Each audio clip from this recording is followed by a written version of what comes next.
हम लोग एक बहुत इंटरेस्टिंग सीरीज स्टार्ट करने जा रहे हैं एक्यूट की, स्पेशली एक्यूट में भी फीवर की।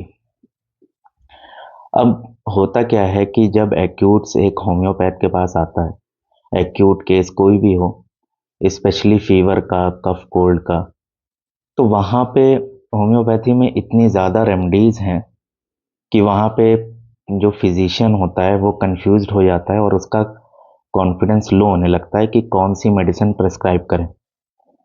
अब अराउंड अगर हम रिपेटरी में सिर्फ डालें फीवर इन जनरल, तो मोर देन 1500 मेडिसिन आएंगी।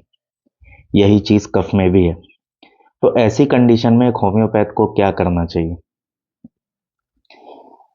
और होम्योपैथी का real potential, real beauty, real miracle हमको अगर नजर आता है, क्रोनिक में तो आता ही आता है, बट एक्यूट में एकदम पीक पे आता है, जहाँ पे जब एग्जैक्ट सिमिलमम या एग्जैक्ट रेमेडी जाती है तो रिजल्ट और जो चेंजेस होते हैं वो विद इन सेकेंड्स इस्टेब्लिश हो जाते हैं पेशेंट के अंदर।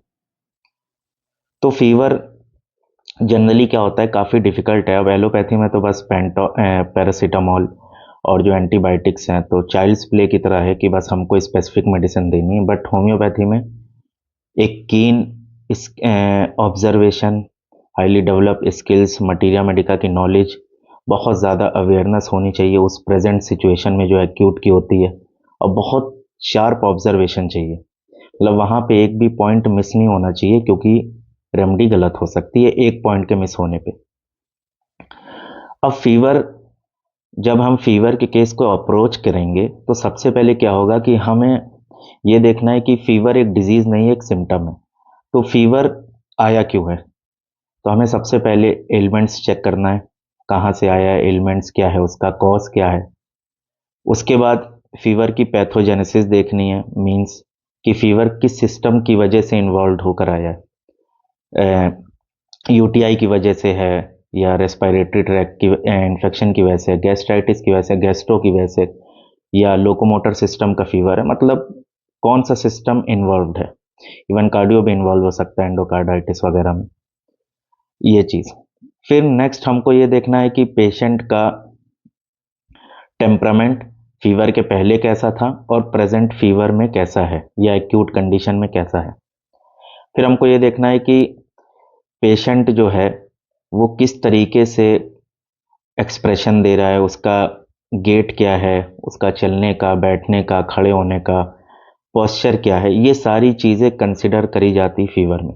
फिर हमें उसके जनरल्स देखने हैं, स्लीप कैसी है, एपेटाइट कैसा है, थर्स्ट कैसी है, परस्पायरेशन कैसा है, और थर्मल्स कैसे हैं, ये सारी चीज़ें देखनी है। तो ये सब कंबाइन करके फिर जाके रेमेडी का सिलेक्शन होता है। ये लग रहा है बहुत लंबा प्रोसेस है, बट जब इसके हैबिचुअल हम लोग हो जाते हैं तो with in 15 minutes remedy fever में, एक्यूट में निकल जाती है। तो फीवर में हमें, फीवर कई टाइप के होते हैं, जनरली मलेरियल है, डेंगू है, रूमेटिक है, गैस्ट्रिक है, इंटरमिटेंट है, रेमिटेंट है।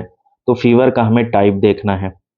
फिर उसके बाद ये देखना है कि फीवर का पैटर्न क्या है, पहले चिल आ रहा है, या पहले हीट आ रही है, या पहले स्वेट आ रहा है। फीवर के साथ कॉन्कोमिटेंट्स क्या है, फीवर के साथ कोई साथ में एडिशनल अनकनेक्टेड सिम्टम है। कॉन्कोमिटेंट उन सिम्टम को बोला जाता है कि जो वो सिम्टम होते हैं जो पैथोलॉजी से एकदम अलग डिस्टेंस पे हो, और उनका पैथोलॉजी से या प्रेजेंट स्टेट से कोई खास कनेक्शन ना दिख रहा हो, वो सिम्टम्स कॉन्कोमिटेंट सिम्टम्स होते हैं। तो ये कुछ कॉमन चीज़ें हैं जो हर एक्यूट में, फीवर में अप्लाई होनी ही होनी है, इवन क्रोनिक में भी होनी है। तो कुछ दिन पहले का हम एक एग्जांपल दे रहे हैं केस में, केस का समझाने के लिए।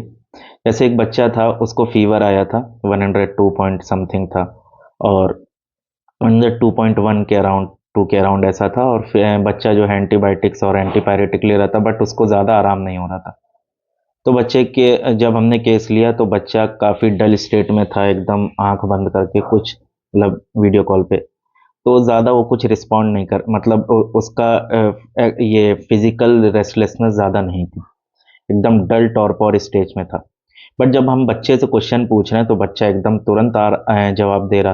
मतलब जैसे ही हम क्वेश्चन पूछ रहे हैं तुरंत जवाब दे रहा, कैसे हो रहा है, सब कुछ बता रहा, सारी चीज़ें, कि पहले क्या हो रहा था, अभी क्या हो रहा है। हम यहाँ पे पेक्यूलियर सिम्टम की बात करें जहाँ से हमने एंट्री की है, क्योंकि बाकी डिटेल में हम नहीं जाएंगे।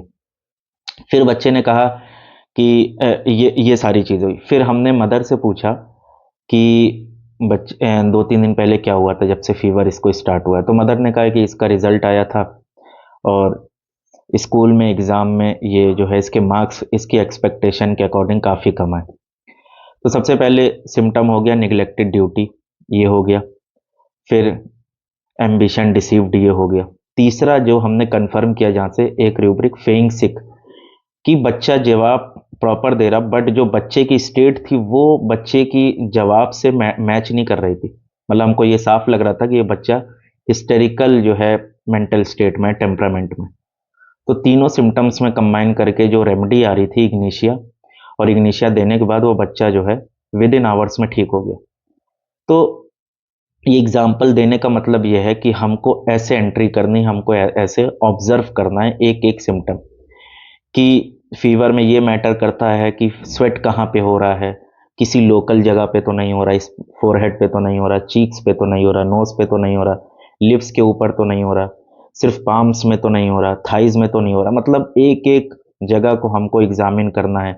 पेशेंट की टंग देखनी है, पेशेंट का आई कलर देखना है, पेशेंट का ईयर चेक करना है, पेशेंट का माउथ चेक करना है, पेशेंट की पूरी बॉडी को एग्जामिन करना है। कोई पार्ट अनयूजुअल हॉट तो नहीं है, अनयूजुअल कोल्ड तो नहीं है, कोई पार्ट में रेडनेस तो नहीं है, किसी एक लोकल पार्ट में स्वेट तो नहीं है, या किसी एक लोकल पार्ट में चिल्स तो नहीं है। अब इसका एग्जाम्पल जैसे हम समझा रहे हैं कि अगर चिल आ रहे हैं, चिल के बाद फीवर आ रहा, फीवर के बाद खट्टा पसीना आ रहा, तो रेमडी लाइकोपोडियम। अगर चिल आ रहे हैं, चिल के बाद हीट आ रही है और हीट में कपकपी हो रही है, उसके बाद पसीना हो रहा, रेमडी कैप्सिकम। अगर चिल आ रहे हैं, चिल के बाद हीट आ रही है और हीट के बाद स्वेट नहीं है, हीट वाली स्टेज में भी स्वेट नहीं है, रेमडी सल्फर। अगर चिल आ रहे हैं, चिल के साथ बहुत ज़्यादा हीट है, हीट के साथ बहुत ज़्यादा थर्स्ट है, इरिटेबिलिटी है, remedy Veratrum album nux vomica. अगर चिल आ रहे हैं, चिल के बाद हीट है, हीट के बाद सावर टेस्ट इन माउथ है, बिटर सावर कह रहे हैं, बिटर टेस्ट इन माउथ है, रेमडी चाइना, बेलाडोना, और भी रेमडीज हैं। तो ये कुछ हमने एग्जांपल्स दिए हैं ये बताने के लिए कि हमको फीवर में कैसे देखना है, किस तरीके से एंट्री करनी है, कोई पार्ट अनयूजुअल, ठंडा या गर्म, ये सारी चीज़ें। अगर चिल आ रहे हैं, चिल के बाद हीट आ रही है और हीट के बाद चेहरे पे सिर्फ पसीना है, ये एल्यूमिना का सिम्टम है।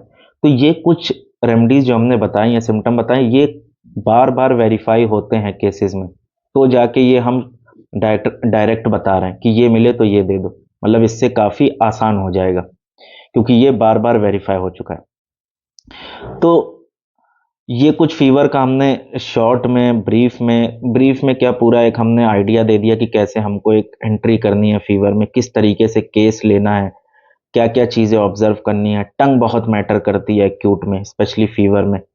टंग के कलर पे ही, टंग के पैटर्न पे ही रेमेडी का सिलेक्शन हो जाता many of the time. Strawberry tongue है, मैप्ड टंग है, फिशर टंग है, ट्रांसफर्ड मैप है, हॉरिजॉन्टल मैप्ड है, लॉन्गिट्यूडनल मैप्ड है, डायगनल मैप्ड है, कैसे है, ये सारे पेक्यूलियर सिम्टम्स हैं। अब यहाँ इतना हो गया फीवर का, हमने जो जनरल आइडिया देना था वो दे दिया। अब हम आते हैं रेमडीज पे। तो फीवर में देखो, रिपेट्री में तो ऐसे बहुत सी रेमडीज दिखाएगा और वो बहुत क्यूबरसम प्रोसीजर है एक होम्योपैथ के लिए कि कौन सी दें। तो हम यहाँ पे सारी रेमडीज तो डिस्कस करना इम्पॉसिबल है, तो हम वो रेमडीज डिस्कस करेंगे इस सीरीज में जो कॉमनली इंडिकेट होती हैं या जो many of the time fevers में आती हैं। मोस्ट ऑफ द टाइम यही रेमडीज में फीवर के केसेस निकल जाते हैं।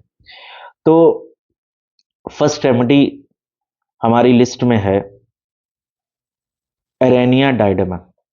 एरेनिया डायडेमा का फीवर में क्या इंडिकेशन है कि जब भी रेनी वेदर में, डैम्प वेदर में, कोल्ड वेदर में, जहां पे नमी होगी, बरसात होगी, उस सीजन में जब किसी को फीवर हो रहा है, पहली चीज ये एलिमेंट्स बहुत सी रेमेडीज में, नेट्रम सल्फ में, रस्टॉक्स में है और डलकामारा में, हम सारी रेमेडीज वो डिस्कस करेंगे। लेकिन यहाँ पे अभी हम डिफरेंशियल डायग्नोसिस में नहीं जाएंगे ज़्यादा डीप में, बट ये एलिमेंट्स हो गया एरेनिया डायडेमा का। नेक्स्ट एरेनिया डायडेमा में क्या है कि अगर ये एलिमेंट्स के साथ एग्जैक्ट पीरियोडिसिटी मिले, मतलब पेशेंट ये कह रहा है ठीक 10 बजे हमको रात में फीवर डेली चढ़ता है, ठीक मतलब उसमें कुछ इफ एंड बट नहीं कि 10 से 10:30 हो जा रहा, ठीक 10 से 10:05, बस 2 4 5 मिनट का, ठीक 10 बजे हमको एग्जैक्ट फीवर चढ़ता है, या ठीक 10 बजे हमको एग्जैक्ट चिल्स आते हैं, या ठीक 10 बजे हमको पसीना बहुत ज़्यादा होता है, exact symptom occurring at same time, मतलब सिम्टम की इंटेंसिटी भी वही होनी चाहिए और सिम्टम का एग्जैक्ट टाइम और पीरियोडिसिटी भी वही होनी चाहिए। ये एरेनिया डायडेमा का एकदम क्लासिकल पेक्यूलियर इंडिकेशन है फीवर में। और साथ में बहुत ज़्यादा पेशेंट को चिलीनेस होगी, स्पेशली हड्डियों में, पेशेंट को ऐसा लगेगा कि उसकी हड्डियां भी ठंडी पड़ रही। यहाँ पे ये बहुत सिमिलर है सेड्रॉन के, जो हमने बताया पीरियोडिसिटी में, एग्जैक्ट पीरियोडिसिटी में, एग्जैक्ट इंटेंसिटी में, इंटरमिटेंट फीवर में, मलेरियल फीवर में। लेकिन सेड्रॉन का एलिमेंट्स टोटली डिफरेंट है। सेड्रॉन डैम्प वेदर में इंडिकेट नहीं होगी, डैम्प एलिमेंट से इंडिकेट नहीं होगी। सेड्रॉन कब इंडिकेट होगी?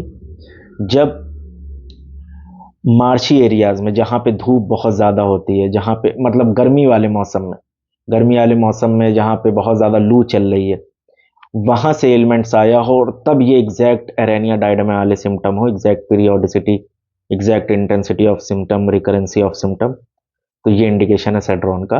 ये अभी हमने बीच में बता दिया, सेड्रॉन को हम अलग से भी कवर करेंगे।